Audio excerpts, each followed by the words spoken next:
We are in Rosita Bay, and it's an incredible beach with thousands, literally thousands of baby fur seals. They're so adorable. And to see an area like this that have made such remarkable recoveries, it is special. It's a truly once-in-a-lifetime experience. Fur seals were one of the things that first brought people to the Antarctic. The fur of fur seals in the opening decades of the 19th century, the 1820s, was a very valuable commodity. By the end of that decade, very few were left. And they remained very rare until fairly recently. The really serious population recovery didn't begin until the mid-20th century. These are probably the most curious ones we've seen. If you sit down, if you get next to them, they'll come right up to you. To know that they were almost hunted to extinction and they forgive us and they actually let us get this close to them. It's a phenomenal experience. There are probably more fur seals here now than there ever have been before. And the reason probably is that there's so much krill in the water. Because in the 20th century, all the whales were removed from the waters around South Georgia, and that means huge stocks of krill are available for the fur seals to eat. So their population has had room to expand.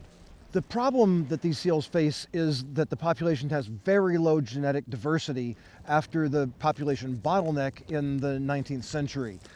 Low genetic diversity means that they are very prone to disease. They're susceptible to disease. It also means that mutations in the population are more frequently expressed, like the beautiful blondies.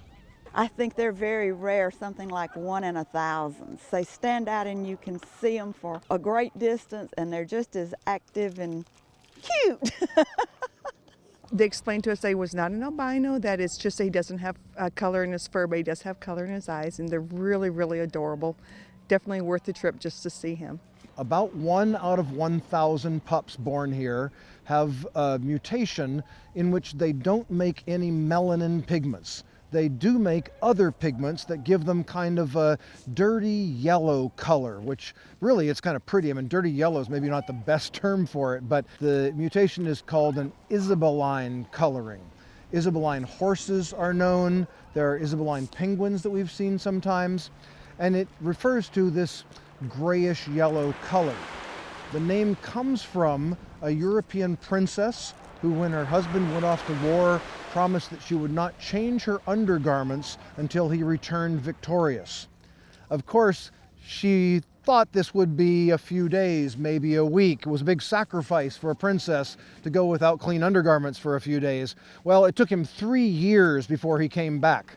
So you get the idea that the undergarments had gained a kind of a dingy tone, and that's where the name for this color comes from. Maybe it's better to just call it blondies.